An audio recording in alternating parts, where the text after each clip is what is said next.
પહેલાના ઘણા આગેવાનોએ આના પર ખૂબ પ્રયત્નો કર્યા કે આપણો સમાજ કેવી રીતે આગળ આવે પણ હજુ સુધી તો ખર્ચા એના એ જ ચાલુ છે।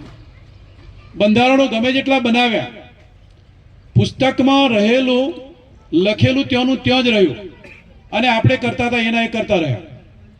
એટલે હવે સમય જતા સુખ સાહેબીમાં કદાચ આગળ વધવું હોય તો આ થોડાક રીતરિવાજ અને છતાં એનો એક માણસ ડીજે કરે તો વોટ્સએપના માધ્યમથી જાણ્યું હશે અથવા ટીવીના માધ્યમથી, તો એને નાત બાર મૂકવામાં આવે અને દંડ લેવામાં આવે।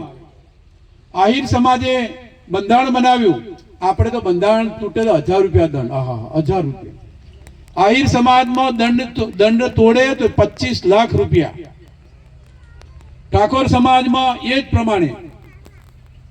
અને આપણે તો હજી સુધી બંધારણને મજાકથી લઈએ છીએ।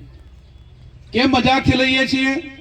છેલ્લા 26 વર્ષથી આ બંધારણ કરતા આવ્યા।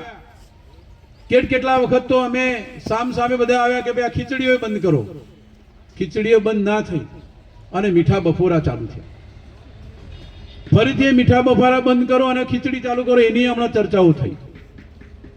તમે ચૌધરી હવે સમય બદલાયો છે, જમાનો બદલાયો છે। જમાના સાથે રહેવું હશે તો અપડેટ થવું પડશે, ટેકનોલોજીની સાથે તાલ મિલાવવો હશે તો આ બધું પોસાશે નહીં। વધારે કંઈ વાત કરવી નથી, પણ જ્યારે